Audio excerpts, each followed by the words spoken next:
Federica, part of the Doc City team, and it's my pleasure to introduce you to this live webinar of YULM University. We will be talking about shaping the future of travel through data and digital technologies, and it's my pleasure to leave the floor to Francesca Benati. Thank you very much. Hope everybody can hear me well. So while I try sharing the screen, let me introduce myself. As I said, I have a very long title, but as a matter of fact, I'm taking care of all the online as a digital company in Amadeus for Western Europe, Middle East, and Africa.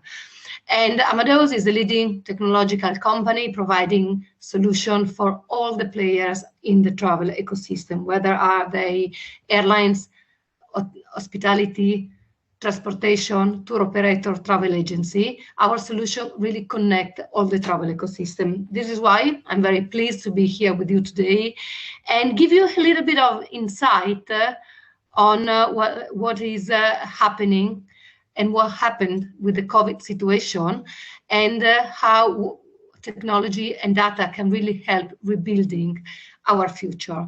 So let me start with a few data just to set up a little bit the ground, but also looking at the data, not in the negative side, but also really understanding what is the amazing opportunity that all the players and all the people that will start working in the travel sector will get out of this pandemic. First of all, some data coming from UNWTO, which is the United Nations World Tourism Organization, to tell you what happened. Really, the travel market and the tourism in general was one of the key sectors impacted by the pandemic. Every key indicator, key metrics from the international tourist arrival to accommodation occupancy rates, which is the numbers of rooms occupied by people, or the seat capacity, the numbers of seats occupied in the flight. As you can see, they are extremely compressed.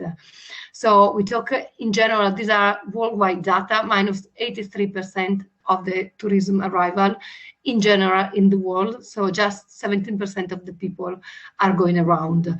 To occupancy rate, which is still 1/3 that it was in the year pre-COVID, or the seat capacity, which is again, very, very limited.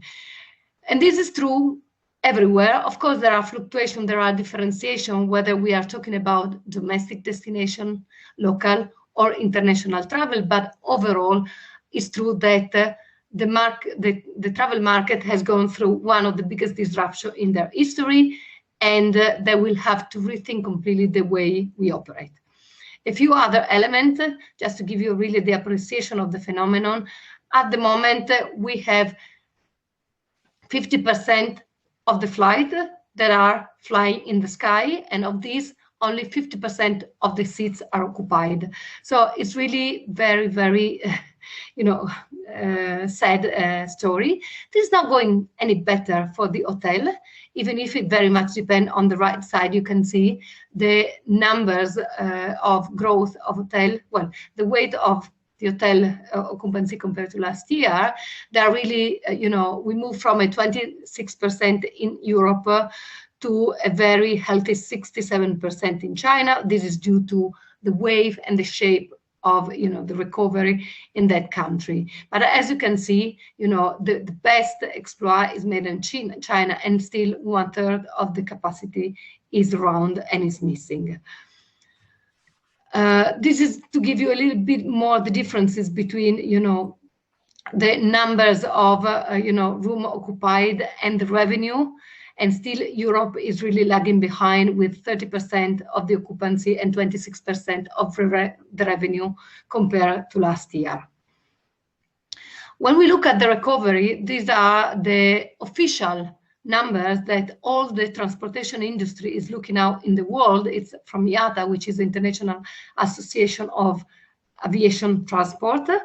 It's very likely that recovery will not happen before 2024. Of course, there are differences depending whether you are an hotel or you are an airline company or you are a bed and breakfast or whatever. But in general, no one in the market expects a full recovery before 2024. And of course, not all this year will be the same, not only because the recovery rates will be different, but it's also true that, depending on the following year, once we leave behind us 2020 and the first half of 2021, will give strong opportunity to rethink the way travel is being sold through technology and the use of data. Before getting to what is technology doing for travel and in which way technology will shape the future, let me give you an insight on a very important element which data will help you really understand, which is the travelers. The travelers, because everything starts from the travelers. So let's start with what is the predisposition of the current traveler to travel in this moment. So you can see these are the data on a yearly basis for the different top 5 destinations. And as you can see, Italy is still an optimistic country because 33% of Italians are really ready to have confidence again in traveling. But in general, the situation is that a lot has to be made by all the players in the travel sector to regain the trust and the confidence of traveling for the traveler. Let's see, before they really start traveling, these are information that I gather and I combine together for you to give you a little bit of an idea, an example on where we can use technology. The most comprehensive research can be made available, but in general, that will make the point. And the point is that there is a feeling for travel and it's still there and it's latent and it will rebound once, security and cleaning policy and healthy protection will be put in place. 70%, this was an interview made on almost 10,000 customers around the world that used to travel in 2020. So, and this has to do with leisure travel. So 70% of the people are willing to travel again as soon as the borders reopened. And it's also true that because leaving aside the bad cases of people being fired or furloughed, it's true that because we couldn't do anything during the pandemic, this has not impacted the travel expense. So people still expect to have the same or more budget for holiday travel. What has changed is, of course, the frequency of travel. Whereas before, people were thinking about traveling for 2-3 times a year, now the frequency has reduced, but this has not impacted the length of the travel. So it doesn't matter whether it's near or far. Anyway, people are willing to stay away for more than 7 days. It's also true that the pandemic have had huge impact on the way people travel. And this is where technology and data can really help, because 70% of the travelers say that they are really looking forward for having a very personalized and relevant experience, which means that all the players in the market must know their customer very well to provide them the right offer at the right time. And of course, we could consider also that it is a little bit the end of the pre-packaged type of holidays, and there is a perfect opportunity for all the players in the market to really figure out through technology what is the best way to serve their customer. Another interesting element which resonates very much with the good use of technology is that it's a little bit the end of the last second planning, because there is so much uncertainty and so many things that need to be known before traveling, that of course the role of the travel agent and all the digital element that the travel agent will have to serve their customer along the customer journey will be very important. Last but not least, price is always what matters really to people before traveling, together with the destination, but certainly other elements like getting information, security, getting access to real-time travel policy, vaccination policy, test policy will be key. So again, technology and the need for speeding up and providing real-time information will be definitely an area that before was not so much in the idea of the customer. We talk about technology. This is, let's see really what is the technology that the people are expecting, how this technology can help them in recovering the travel in the years ahead. Well, travels really want technology to help with social and physical distancing, regular update in uncertain times, and ensuring accuracy and effectiveness on national tests, track, and programs. But similarly, technology plays a key part in alleviating concerns, with many travelers sitting that availability and full information and contactless payment experience would make them more likely to travel. So again, the access to real data and updated information has become key. As we said, more travelers expect to make fewer trips over the next months due to the confidence over the safety of travel rather than government travel restriction. But a good portion of these travelers would really like to see an effective test, track, and trace program in place that really adheres to the global standard and provide reassurance that any outbreak can be addressed quickly, while many would also like touchless and contactless payment to be accepted around the globe. When we talk about contactless, we will see the amazing importance that this technology is having on the hospitality sector and especially in the airport. And it's true, some of the technology, some of the need for technology that are so much in the hotspot at the moment are meant to give a little bit or to fade away when the COVID pandemic will end. But some of them are definitely there to stay. And the one that will stay are the one related to the usage of data to deliver personalized experience and the usage of contactless technology and biometric, such as biometric technology, to really speed up and make the process for the traveler during the travel journey more efficient. There are 5 areas that really where travel seller and supplier can really act to full really the leisure travel confidence.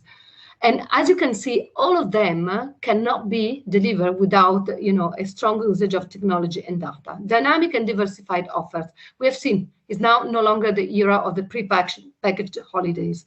So really the suppliers in every part of the value chain of the travel should really look and reevaluate their current portfolio and look for ways to explore and test new travel niche, such as catering to celebratory milestone, much more customized international immersion experience or whatever. But also really consider adding, other ancillaries or add-on product like insurance and other helpful health and safety services, such as telemedicine and pharmacy network, which are all enabled by technology. Proactive and predictive intelligence will be key. Really, apply real-time insight from suppliers, government source that correspond to the traveler specific competence persona. Consider adopting artificial intelligence algorithm to enable more predictive analysis around travel needs and requests, and so on and so forth. But even also, initiate or upgrade digital touch point to convey human touch. At the end of the day, one of the key trading coins of the future will be the customer loyalty. And the customer loyalty can be ensured not only by offering miles and points, but really making sure that you enable touch point throughout all the customer journey with your travelers. Again, this is where the digital marketing strategy can really play a vital role. Or last but not least, consultative customer experience. Consider really integrating question and helpful reminder about transit, lodging choices, destination possibilities, insurance option in email, phone, messenger communication channels throughout all the shopping experience. So as you can see, what the pandemic has done in reality, in all the sector of the travel and in all the step of the travel journey, was to accelerate the adoption of technology that were already in sight, but not with such a rate of adoption. I will skip on the trend because I have touched upon them. One important point, and I will provide you a couple of examples to make this conversation a little bit more concrete, what is happening as an example on 2 very distant categories. One is the hospitality and the other one is the airport, and where the technology is really shaping the way that they contact and interact with the guest. So contactless interaction have become crucial really over the pandemic to the successful operation of the hotel. And of course, the result is a major jump in the uptake of contactless technology. Don't think that technology is, the panacea for all our problems, because remember that most of the contactless technology that is being adopted now predate the pandemic. So we cannot really expect much innovation to come out of the crisis, as both the tech vendor and the hotel are struggling to survive. However, these 4 areas, contactless payment, guest engagement tools, online check-in, and keyless entry, are really destined to be there and stay and shaping completely the customer experience in hospitality. Contactless payment are all the forms of payment. I'm not talking about Apple Pay or Google Pay, which in reality are just a mobile wallet for physical credit card. Really, we are talking about true alternative forms of payment like PayPal, WeChat, Alipay, which are on the rise and offer really prepaid opportunities for hotel. Guest engagement tools, you may remember that the QR code started as a little bit of a marketing gimmick for advertising, but now it has become one of the key elements and technological tools used to communicate, interact with the guest, and not only with the guest, also with the staff of the hotel. Messaging volumes have increased dramatically as hotelier needs to provide more health and safety information, while the guests need a channel to request servicing.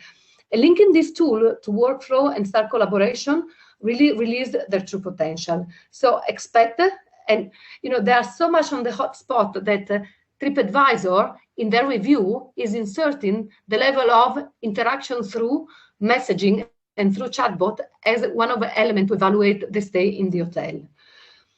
Online check-in or self-service kiosk. In all fairness, this has become the standard addition or integration to property management system since the crisis started.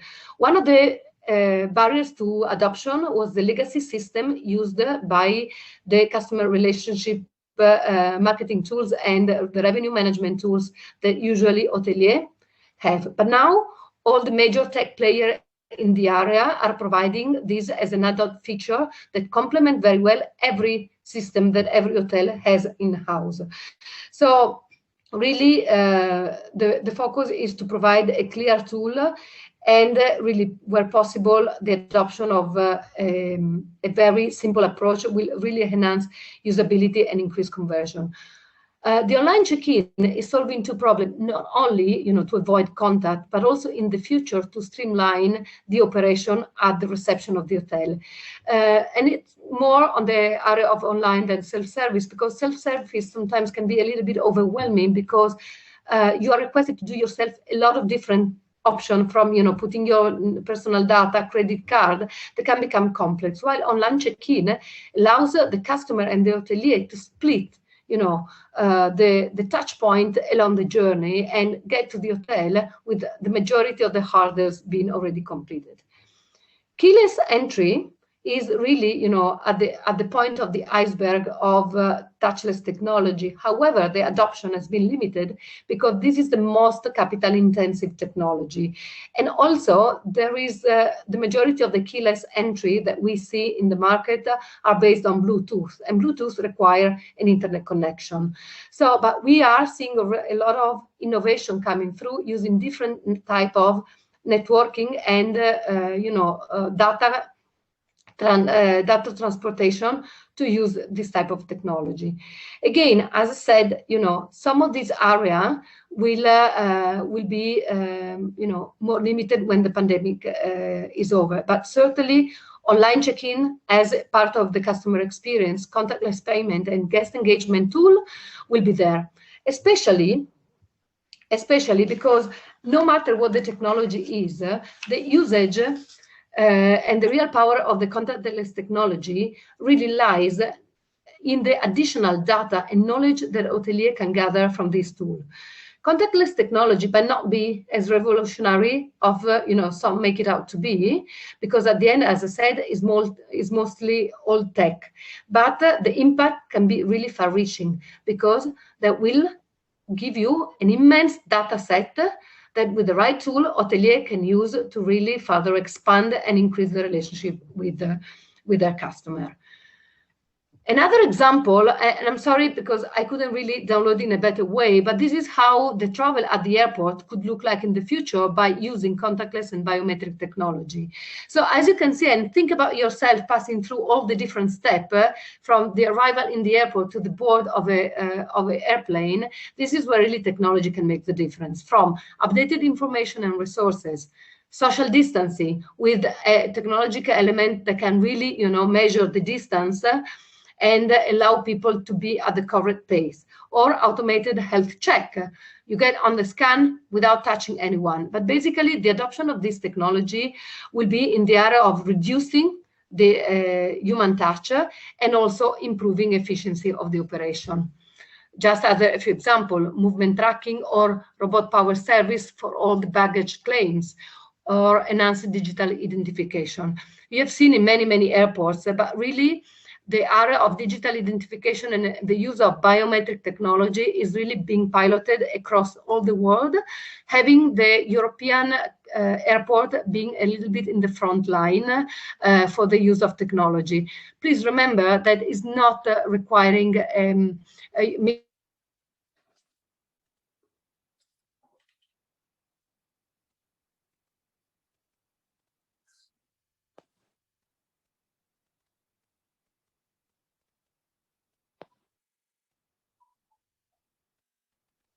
so by improving through this technology the efficiency of the process, that can increase also the airport. Francesca, we can't see the screen at the moment.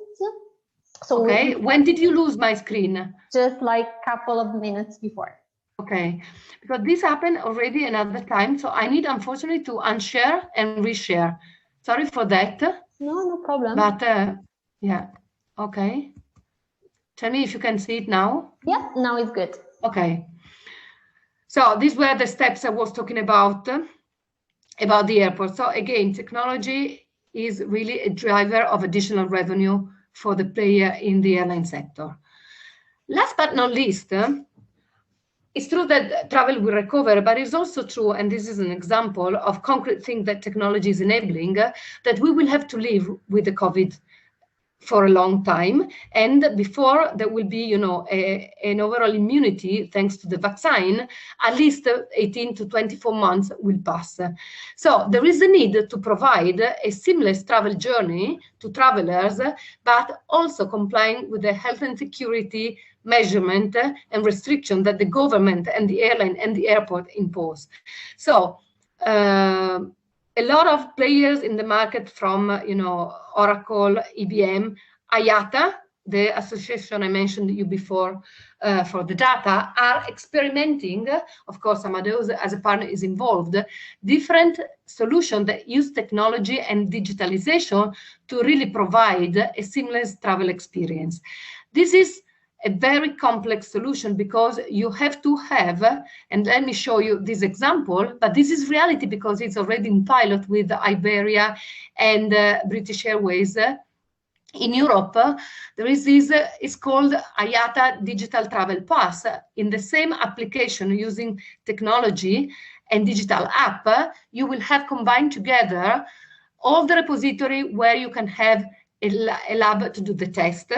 You will have the result of your test, and the result of your test will be matched according to the requirement of the country you are supposed to visit, and this will be assigned to your digital wallet containing your identity and your ticket. So, and this is compliant with every kind of, you know, GDPR or protection or privacy rules.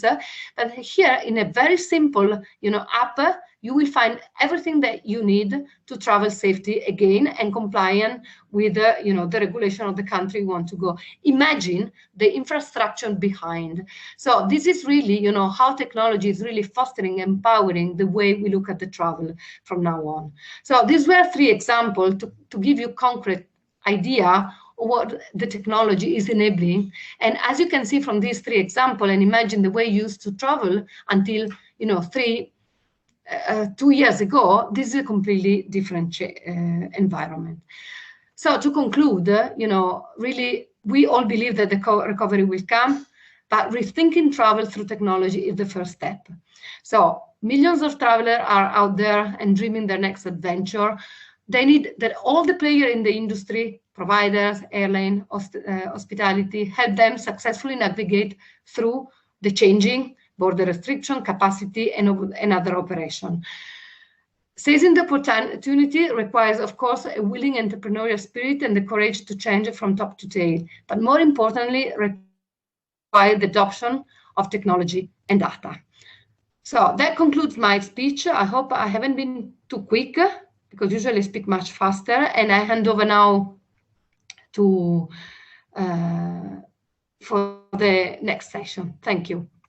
Thank you so much, Francesca. It's my pleasure now to leave the floor to the Manuela De Carlo, and actually she will be introducing the next speaker. Thank you. Thank you. Thank you. Thank you, Francesca. Very interesting. COVID is impressive how COVID is challenging the companies, the industry, but also how COVID is accelerating changes and innovation that seemed impossible to put in place 1 year ago when the pandemic started. It's really impressive. And I think it's also interesting for young graduates keen to starting a career in tourism in this moment or in 2 years. Oh, it's the best moment ever. Yeah, it's the best moment ever, because you have a blank sheet to think everything. Yeah. And I would like to go back, really, to the university time and start again. And the changes you described are also creating new needs for skills and professional roles. And I would say that as a university, as a master, we are very committed in redesigning our program because the challenge is big. And I think that this transformation do not concern only businesses, companies, but also tourism destination and territories. Marta, can you tell us what's going on in terms of changes and trends for tourism destination, how tourist destinations are facing this crisis, and what are the most interesting changes? Yes, thank you, and good afternoon to everybody. I would also share some slides. I think you can see them now. Yeah. Yes. So I'm very happy to be here and discuss this topic with you. And really the presentation by Francesca Benati was really very, very interesting. And I think that many of these technological trends are really fundamental also for destinations.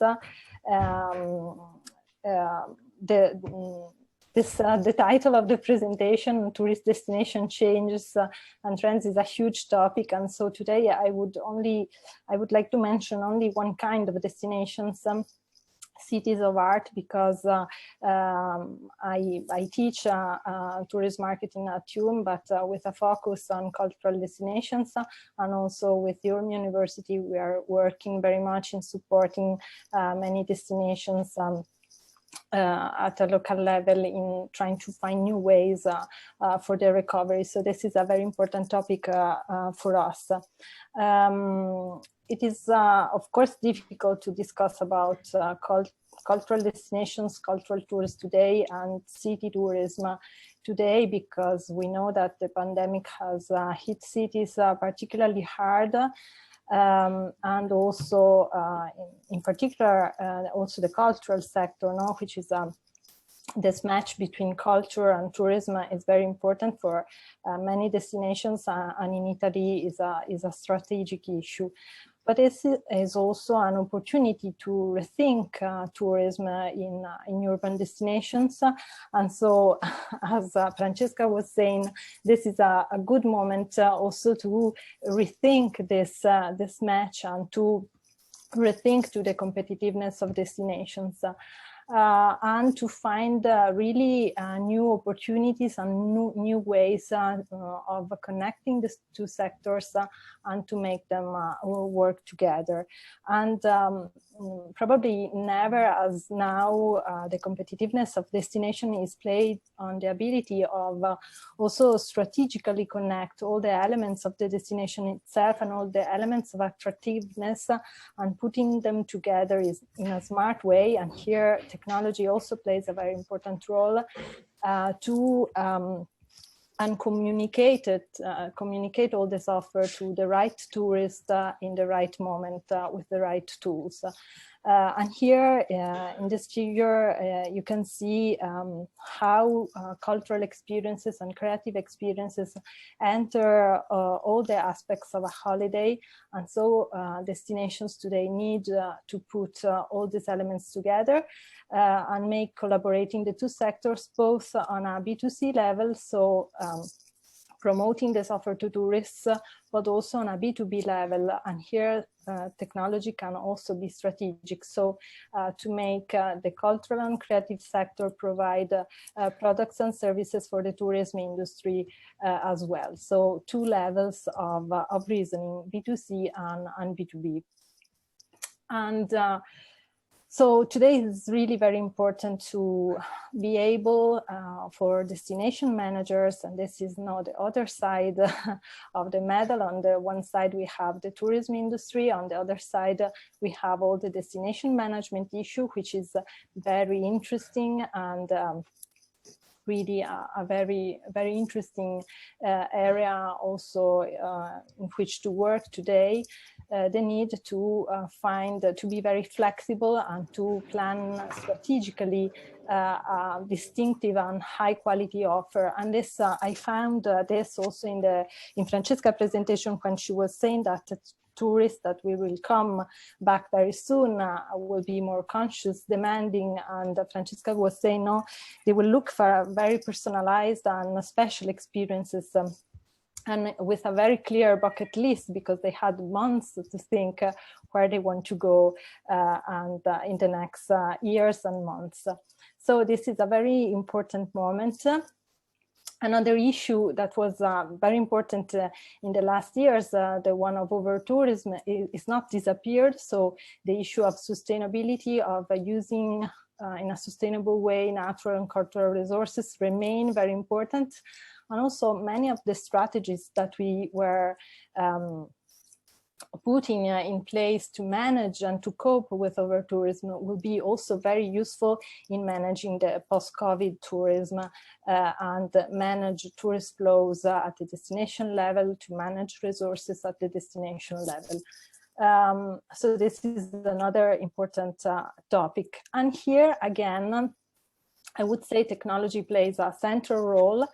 And the pandemic, of course, among other things, has accelerated very much also the design and the development of technological tools that are useful today in many different areas and with many functions. So we have new tools to map, monitor, and manage tourist flows. We have new ways and new tools to put together operators and to make local stakeholders communicate, collaborate together. We have a huge process of digitalization of contents that we can now communicate in a different and better way. We have data, new ways of gathering data about the tourists and what they want and where they want to go. And so to really personalize the experience and to customize and integrate the offers and services at the destination level. So here again, also at the destination level, technology is a very important tool, both in providing services and experiences to tourists, but also in managing the destination. Of course, and this is a very important topic for us, especially at university. There is really a big need of new competencies and skills in many different areas. So in the destination management, of course, but also in tourist product design, in building up company networks at the territorial level to build up tourist product clubs and other kind of networks. In data analysis, of course, as Francesca Benatti showed us, and also in all the big issue of sustainable tourism development and in sustainable development through tourism, and of course many others. So this is a huge, of course, topic, but these were only some examples and some thoughts about this, and I leave the floor to Professor De Carlo.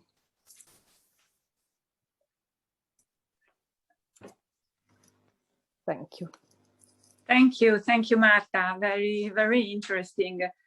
Certainly to face the changes and to exploit also the opportunity that you and Francesca have presented. New skills, new attitudes, new professional roles are certainly needed. And I would like now to present to you some results of recent research on this topic.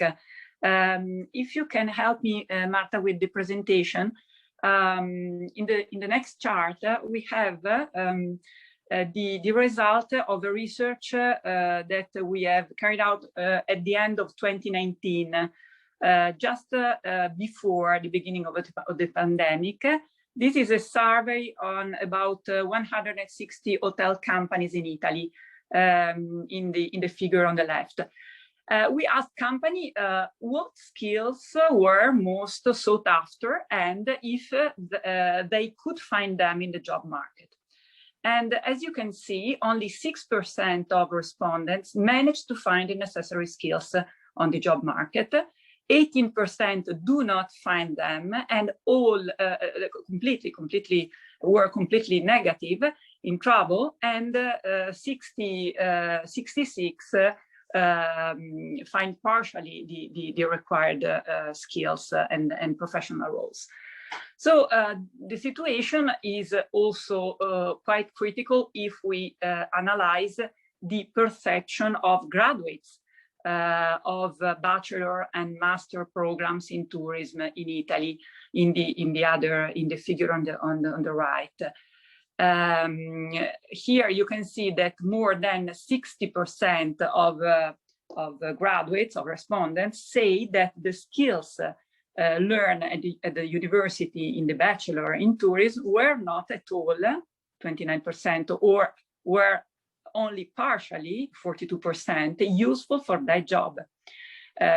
This percentage improved a little in case of master program, as you can see, but even here more than half, 54% say that the training they received is not consistent with professional needs. So this is a big gap between skills sought after in the job market by employers and training content.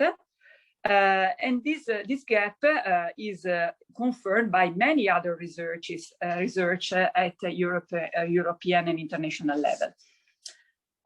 If you go to the next slide, we can see that this gap is even stronger if we consider the changes related to new technologies that Francesca and Marta described before. In this slide, you can see the results of a very interesting study by the World Economic Forum, the Future Job Survey 2020, on 26 countries all over the world. And here you can see that the ability of global companies to exploit the growth potential of new technologies adoption is hindered by skills shortages. The figure shows that the skills gaps in the local job market and inability to attract the right talent remain among the leading barriers to the adoption of new technology. And if you go to the next slide, now you can see that which are the most important skills for employers, the most critical skills classes for defending a competitive advantage in the coming years. The World Economic Forum, again, has tracked the cross-functional skills which are in increasing demand. And in the figure, you can see that the top skill groups which employers see as rising in prominence in the next 5 years include groups such as critical thinking and analysis, problem solving, which were also relevant in the last 4 years, but newly emerging this year are, for example, skills in self-management, such, for example, an active learning, resilience, stress tolerance, flexibility.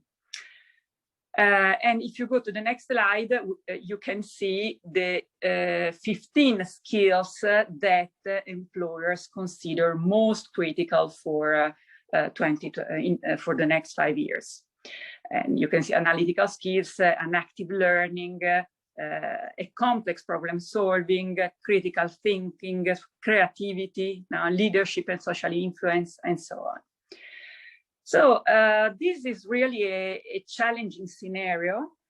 There are, I think, three characteristics that make the YULM University and the Hospitality and Tourism Management Master an interesting place to specialize in tourism management in this moment.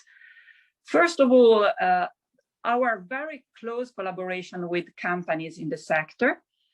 Second, the international experience that you can live through in the master program. And third, the hands-on approach, the learning approach. Each of these characteristics helps participants to become protagonists in the future professional field in this scenario that we have depicted before. Let's look at each characteristics more in depth. First of all, the collaboration with companies to identify together. This is essential for us to identify together new needs and key areas of specialization. It isn't easy to adapt university courses to this speed of change. There are a lot of resistance to change.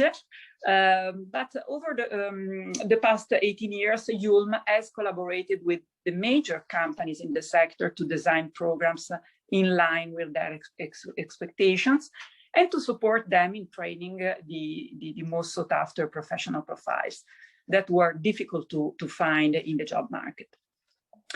Amadeus has been one of them from the very beginning of our master programs 18 years ago. And with Francesca Benati and other managers in the sector, in particular, in recent months, we have begun a work of redesigning programs and developing new specialization in line with the new scenario. This year, we have decided to start two new specializations. The first one is in digital technologies and data for tourism and creative industries, and the second is focused on sustainable destinations management and communication. If you go to the next slide here, we have the key feature, the key element of the first specialization. In this specialization path, students will learn how to exploit the potential of new digital technologies and big data for the personalization of services, for innovation of customer experience. They will learn how to use data to optimize business decisions, to improve performance. Students interested in the topic of revenue management can also obtain a certification in hotel industry analytics during this specialization path. The other key specialization we decided to focus on for next year is sustainable destination management and communication. Here, students will learn how to design and implement an effective territorial development strategy, how to find solutions to manage destinations with the flexibility that Marta highlighted before in the presentation before, how to develop a distinctive and high quality offer, interesting for tourists that, as Marta said, are more conscious, more demanding with a clearer list of priorities, no, more than ever. So I think that collaboration with companies is really a strong point to identify the key skills and roles to invest in new learning paths. The second element the second feature that characterized the master program is certainly the international experience. I think this is essential to form a valuable professional in the new scenario. The program, as you can see in the slide, is developed over 2 years. The first year held entirely in English takes place at YULM University Milan. And in the second year, students has 3 possible paths of specialization. The first one, taught in English, takes place at the University of Central Florida in Orlando, in the Rosen College of Hospitality Management. Here, students earn a double degree, an Italian degree, laurea magistrale, and an American degree, a Master of Science. And the possibility also of staying in the US after the graduation for 1 year of work in the tourism sector after the graduation, the American graduation. Elena is finishing this specialization path in these days, and she will explain more in depth the opportunities of this specialization path later. The other specialization, the other two specializations that I presented before, take place at the University in Milano, and here again students can spend a period of study abroad or a work abroad with an exchange program in our partner university abroad, or with a 6 months internship abroad in another country. All courses are taught in English, and here students will earn an Italian degree, the laurea magistrale. And the third key element, key feature of the master, relevant in the new scenario, Marta, if you go to the last, yes, is the approach, our approach, very active and hands-on. Students experiment with a very active learning style based on case discussion, business games, field project. They have the privilege of discussing strategy issues with key people from the sector, skilled professionals who will share their wisdom and know-how directly with students in a teaching context. Students gain experience in working under pressure to a strict deadline, and are actively involved in experiences that closely match an authentic working environment. I think that this learning method helps a lot students to develop the key skills that we mentioned before: critical thinking and analysis, problem solving, skills in self-management, are all elements that students can develop in the context, in a learning context like this one. Now, I would like to leave the floor to the students, because it's important to, I think that they can explain better than me the kind of learning experience that you can live through during the master program. So I leave the floor to Danilo Pucci and to Laura Biraghi. Danilo attended the second year in Milan with an exchange at Modulo University in the second year in Vienna, and graduated last November, if I'm true, Danilo. And Elena attended the second year in UCF, and will graduate in March, next March, so next month. So please, Danilo, if you want to share your experience with us. Yes, absolutely. Do you want the slides that you tell? Oh, yes, please. Good evening, everyone, or good morning, good afternoon, depending on where you're joining from.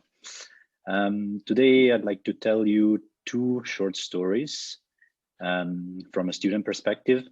First one is how I spent the last 2 years at university. And the second one, I'd like to connect to the main topic of today, so digital technologies. And I want to tell you how we study data and technologies at ULM. So let's start with my university journey. I have a languages background, and I started my master's degree at ULM in late 2018. And I was immediately very involved with everything the university has to offer. I became part of the Quality Assurance Committee, which is a special group of students and professors we have at university that collaborates to make the courses better and more suitable for students and for market needs.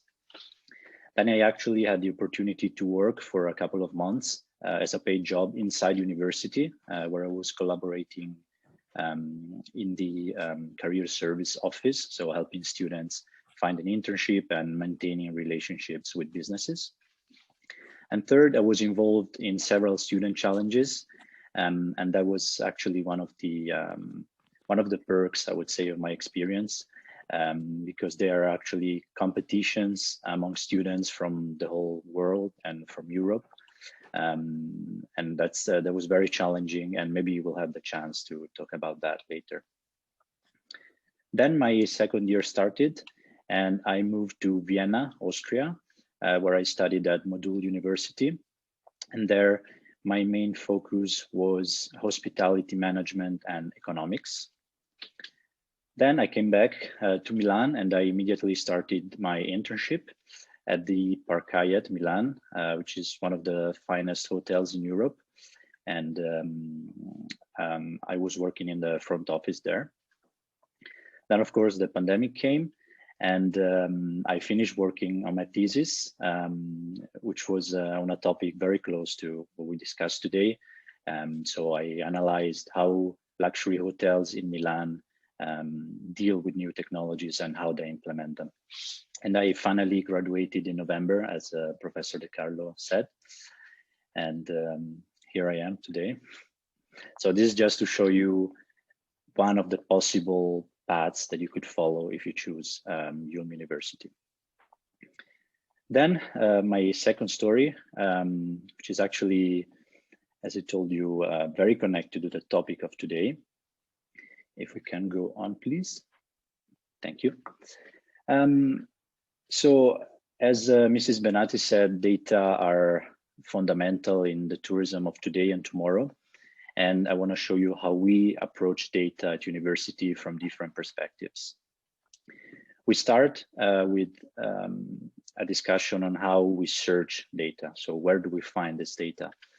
We have several courses where we discuss more in theory about tourism trends, about big data, about the potential of hospitality information technology. And we actually get to know what the main and most reliable sources and players are. So the UNWTO has already been mentioned, the OECD, the ISTAT, which is the Italian Office for Statistics. And this is really the basics. Then we need to know how to organize data once we know where to find them. So we have a very interesting workshop on the statistics and quantitative data analysis, where we learn how to use SPSS, which is one of the most known software for data management. And this is actually very helpful when you will write your thesis as well, because you'll probably be dealing with a lot of data. Then, of course, we need to know how to interpret data. And we'll see that in the next slide, please. Yes. So we have, Professor De Carlo mentioned it a couple of minutes ago. There's a very interesting optional course in revenue management. And students that follow that have the possibility to take the exam for the KIA certificate, the certificate in hospitality industry analytics, which is probably a milestone for everyone that wishes to work in hospitality and in tourism. And here we talk about data trends, we talk about occupancy, we talk about revenue, we talk about room rates, and so on. And it's really a managerial approach to interpreting data. And lastly, we also learn how to visualize data, because otherwise, if we don't know how to see, how to show data, they're just, imagine an Excel file of 300 rows, it's useless.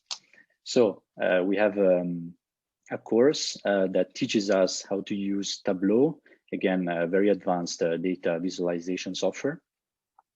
And we have a collaboration with the Data Peel company, a company that is growing really a lot and is becoming a reference point in Europe. And we run one project every year with them. And in the next slide, I have an example to show you just very quickly. This, in one slide, this is the result of 20,000 online reviews. So just to show you the potential of data visualization. This is the overall sentiment, so how people perceive services in 4 hotels in Switzerland, and it's condensed in one slide. This was it for me. Just one last thing before I leave. I told you before that my master thesis was about enhancing experience through technology in luxury hotels. And why I had the opportunity to speak with a lot of managers of luxury hotels in Milan about technology. And to my surprise, all of them had very different approaches to technology. So one was very, on the front. The other ones were more reluctant. They didn't really want to have much to do with technology. But the only thing they had in common was that technology and data is everything. So data is everything, and everything is data. And when Mrs. Benatti said that 70% of people will expect personalized experience, this really tells us the importance of even the smallest details to make our guest experience unforgettable. So that's it for me, and thank you for listening. I'll be here answering any of your questions. Thank you very much, Danilo. Very, very interesting. I leave the floor to Laura to explain a little bit, to talk about the experience in the United States. Sure. Good afternoon, good morning to everybody. I, as Danilo, started my path in tourism at ULM University. And then I proceeded to spend my other year at UCF in Rosen College. And there were 2 different, let's say, paths, but had a lot of things in common. I guess in the first year it was more about team building. We did a lot of projects, hands-on. So it was about being able to communicating and working with your the people you chose to work, because it was most of the time choice. And and we were also able to choose some elective courses. So for example, as Danilo was saying, data visualization. So we were able more to understand what we were into and develop that area. And then, so it was a lot of group work. We had some company visits, which were a lot interesting. For example, for people that did not have a bachelor in tourism, as myself, I studied more languages. So it was a bit of I traveled a lot, but it was more a new industry for me, and traveling and working in the industry is a bit different. So that was very interesting. And then at Rosen College, it was more about, they had a very different approach. We had more online classes and then also in-presence classes. So you really had to, let's say, better your time management. So that was very important. You were sort of by yourself, obviously with your friends, and trying, to bond with people from different cultures. But it was really understanding what you really wanted to do, because we had some courses that were set for us, but then a lot of it was more what you were interested. So I chose, for example, revenue management, because I was interested in that as well. So all the analyzing that data, STR. I did a competition, which allowed me to go to New York, which was very interesting. We analyzed a market like Tampa, and we sort of had to gather information ourselves, talk to different hospitality companies and gather insights from them, and then sort of put them all in a presentation, and then go to New York and explain how we analyze the different markets. So that was very challenging, very interesting. There was a lot of workload, but it was actually good to see, how to challenge yourself, being able to do everything, and also having time to volunteer, because there were also a lot of volunteering opportunities there that were either offered by Rosen College. So for example, there was a marketing event where students could go and volunteer at a hotel. So you also, were able to connect with people from the industry and talk to them and see how the industry was going, what were the opportunities after graduating. Because especially I was lucky to be able to have a 1-year work visa after graduating in May at Rosen College. So I started in Florida, at a hotel at a front desk, and I personally sort of like lived when like COVID hit, I knew how things were in Italy, and in America I sort of like came after.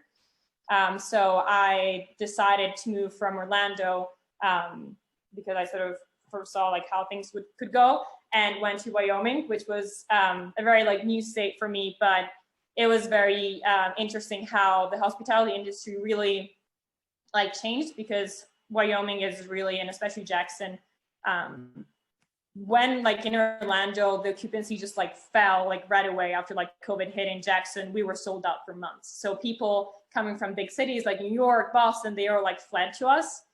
So it's interesting how tourists really still wanted to like fly and travel, but decided to change their plans, and they did a lot of like last minute booking.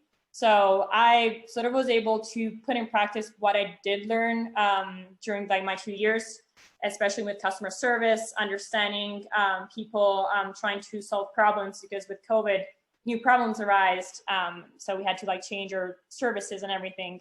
So it was actually very interesting to see the transition and see like technology was like a big part. I am still also doing a thesis on COVID, but it's more on how the new hotel operations shape employee engagement, employee satisfaction, so more on the employee side. But it was interesting interviewing managers of both like Orlando and Jackson, which lived COVID very differently, how they're able to personalize surveys, make that sense. So they sort of like were more efficient, cost effective, but still were able to keep up standards, because a lot of properties were also luxury properties. So they had to keep up the standards, but still, you know, ensuring their employees and their guests were like safe and felt safe to come. So it was actually very interesting how they said that COVID was devastating, you know, for a lot of like employees, but like good parts of it were creating like more cohesive teams, and also being able to develop services in a way that have like more of a future. So they're going to proceed like in more that way, understand what was useful for them. In Jackson, there was like, for example, airport shuttles, which they understood were not cost effective and did not really add to the experience. So also understanding this process was like also very interesting. And so I really value my experience, both like studying it and being in the sector as well, and also like seeing this transition period. And ending on a good note, it was also talking to both managers of both markets. All of them, like they saw themselves in hospitality in the future, so they didn't feel it was like a dying industry, because I think a lot of people at the beginning, when they saw everything like collapse, they're like, okay, like what path did I choose? Like I'm in an industry that it's not there anymore. But it's very interesting, and it's really positive that all of them like understood. Also people coming back to work at the beginning, you know, they were not really sure, but seeing how hotels put in place those, you know, those barriers and everything, they understood that hospitality will grow and will come back stronger than before. They're probably more efficient. So when maybe, hopefully not, but if another crisis has to arise, you know, they'll be ready for it, and they will not be not prepared. So yeah, thank you very much, Laura, and thank you, Danilo. I think we have time for some questions or absolutely, yes. We actually received quite a few questions. Please keep on writing them into the Q&A. So one of the first question is asked from David. So he's from Colombia, and he says, you know, we used to be very kind and warm with the travelers.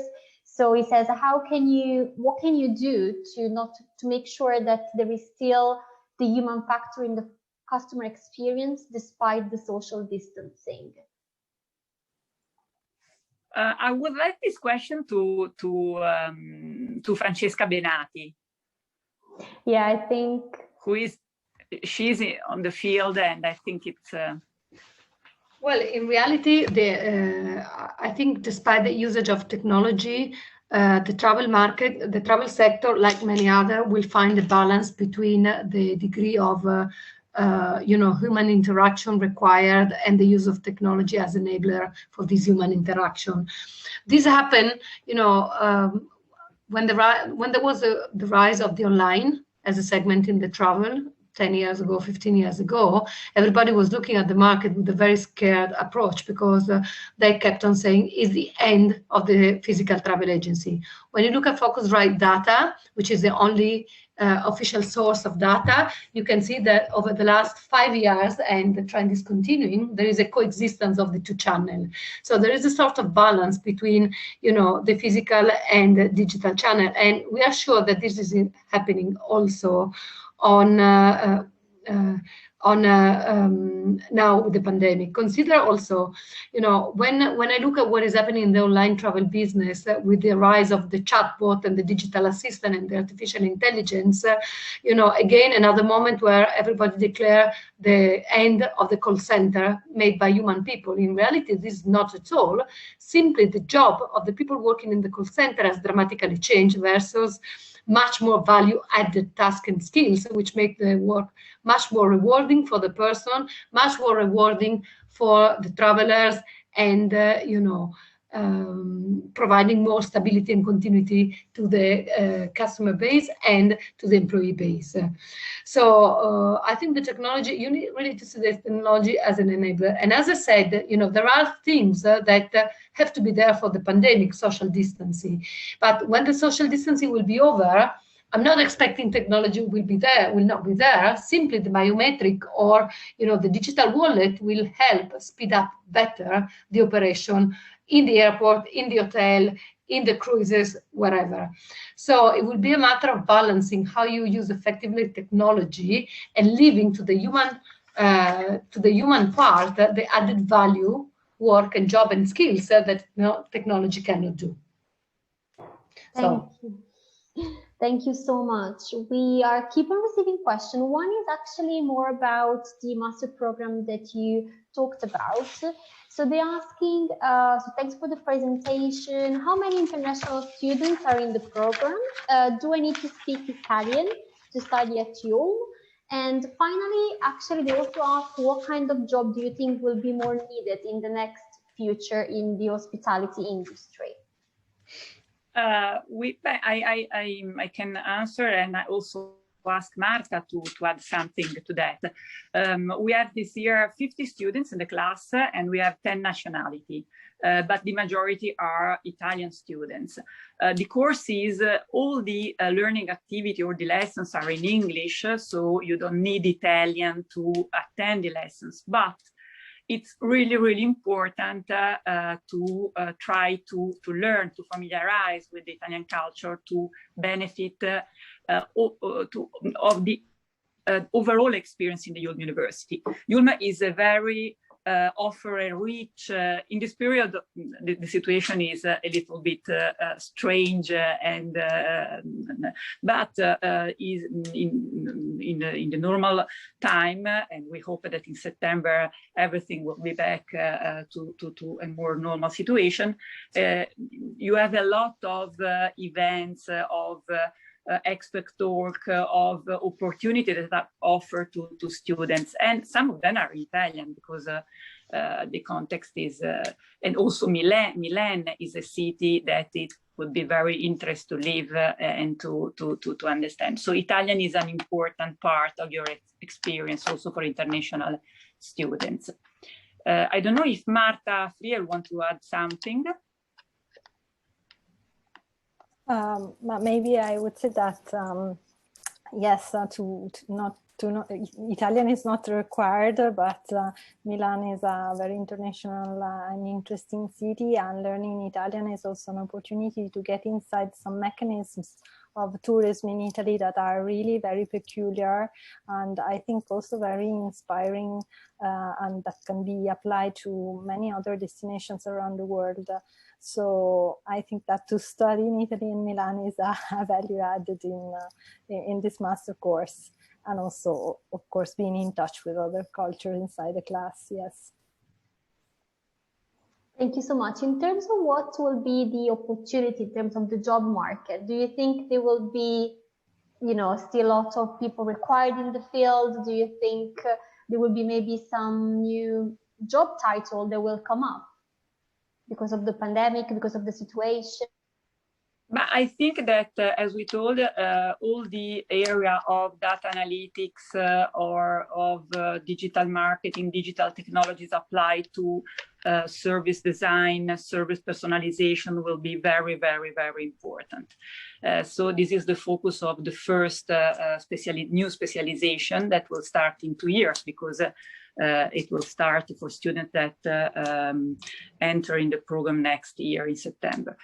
And also I think the destination marketing and destination management area will change a lot. And the second specialization is exactly focused on this, on the capability to manage DMC at territorial level, to try to develop a network of companies in the territory, and product offers in system of offers, well integrated, well focused on specific targets. So I think those are the 2 main areas. But again, if Marta Freer wants to add something to that, I think. Yes, I think that also some emerging professions are coming also in the design of tourism experiences, and also in the link with other sectors, because this is also the interesting thing about tourism, now that is very connected with other sectors, such as the event sector or the made in Italy or made in and the creative industry sector and other sectors that are more and more interested in interacting with tourist professionals. So I think that also the design of new kind of experiences would be very important in the next years. Thank you so much. We also have a question for Danilo and Laura. So they ask why you chose YULM University. So what made you decide? Danilo, yeah. Yeah, thank you for the question. The reason for me was that I wasn't sure yet what exact profession I wanted to have. That is, I knew I wanted to be in the tourism business, but I didn't know, do I want to go to a hotel? Do I want to go to a destination marketing? Do I want to go to destination management? Do I want to go into institutional level? So the program of YULM is offers both sides. So you have the more managerial part, and you have the cultural part, you have the institutional part. So it's really, I think, a great overview on so many topics. And that was the reason for me. Thank you, Danilo. Laura? I chose the university. Also, as Danilo was saying, I gave you like a good overview of like possibilities, but also I was very interested in the possibility to study in America, and it was one of my dreams. So that, and having the possibility to experience that, work there, is also very nice. And how both university have like good connections with like employers and companies, that's also like very important when you start going to the job market. So it's something that I was looking for, and I found it both universities. Thank you, Laura. We actually now have a question for Marta and Manuela. So they ask, what do you look in a student? So kind of the skills or maybe the attitude. And maybe we can also talk about what do you think the skills required to, to be a big player in this industry. So, to start a career. Marta, please, if you want to start. At the mic. Sorry. It's a difficult question because it depends very much on the person, but of course we want to see the motivation of a person in working in this field, and of course we do not expect that somebody has already the ideas clear on in which sub-segment, subsector of tourism they want to work, but we like to see commitment and enthusiasm, and also because as Professor De Carlo was explaining before, that in this course we have many laboratories and group works, project works, the ability to work together together, to be collaborative, and to really be able to work in team is something that we value very much. And also, of course, speaking languages, and but then it depends very much on the person, because some of our students actually decided to go on in studying and getting a PhD and go in the world of research and work for research companies. So it depends. Yeah, no, I think that the capability to work hard and to take all the opportunity that the master will present to you during the 2 years. Because the opportunity will be certainly interesting and significant, but I see that the students that take the most from this experience are those that also invest the most in a personal, with their personal attitude, with the capability to involve themselves with other students, with professors, with professionals. So the personal attitude, a positive personal attitude and ambition is very, very important. Thank you. There is a question that I'm not sure maybe Danilo or Laura can help answer. They're asking about the living in Milan. So, for example, in terms of accommodation, if you can give any sort of advice, if the university helps, they have a team that can help students. Yes, I've lived in Milan for 5 years because I was also studying in Milan for my bachelor, and I really like the city. In terms of accommodation, we do have a residence. So there's a yulm residence that you can apply for. Otherwise, there's a lot of private housing or student housing all around the city, and it's quite easy. Of course, you will get support from university. And in general, it's a very lively city, a lot of events going on. If you're into, I don't know, fashion, design, we have the famous design fashion weeks. Food-wise, of course, amazing city. There's nightlife as well. So I think it's not huge, but there's really a lot going on. It's very efficient. Transportation is great. So personally, I like it. Perfect. Thank you so much. So we actually answered the majority of the question. There are also some questions maybe more related to the program. And I also wanted to say that we will be sending a follow-up email after the webinar, and we will also include some contact details. So you will actually be able to reach out to the YULM University team, and we'll be able to give you all the details about the program. I wanted to thank our speakers for tonight, and maybe just before saying bye, I just wanted to ask if there was anything that you wanted to add for the people that are listening to us this evening. Any sort of advice, any sort of encouragement, whoever is thinking maybe. I think that there are a lot of nice, interesting information and nice videos also on the website of the master program. So I think that if you are interested in go more in depth on some specific topic, you can find interesting information on the website. And we are also available for a personal interview or a talk by email in the next days. Perfect. Thank you so much. I'm not sure if maybe Danilo or Laura would like to say anything.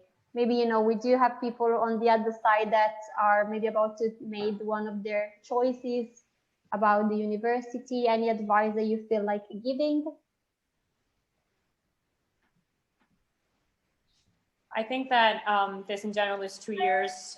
You can really like decide like your path, and even if you don't have your ideas like too clear, after the first year you sort of like understand like what path you want to take. So even if now it's a bit of a complicated period, just like, you know, try and grasp every opportunity, because they give you a lot of insights. So if you're interested, you are able to like talk to professors. Most of them have a lot of, also like at UCF, they also like work like in hotels and everything. So they have a really good like suggestions to give you. So if you don't really know what's your path, you can like confide in them, you know, find guidance. So that's very important as well. Thank you so much. Thank you for everyone. I'd like to thank for your time, for the presentation, for all of you for being connected with us this afternoon. And we look forward to seeing you soon next time at the next YULM University live webinar. Thank you. Thank you. Okay, thank you. Thank you. Bye-bye. Bye. Bye.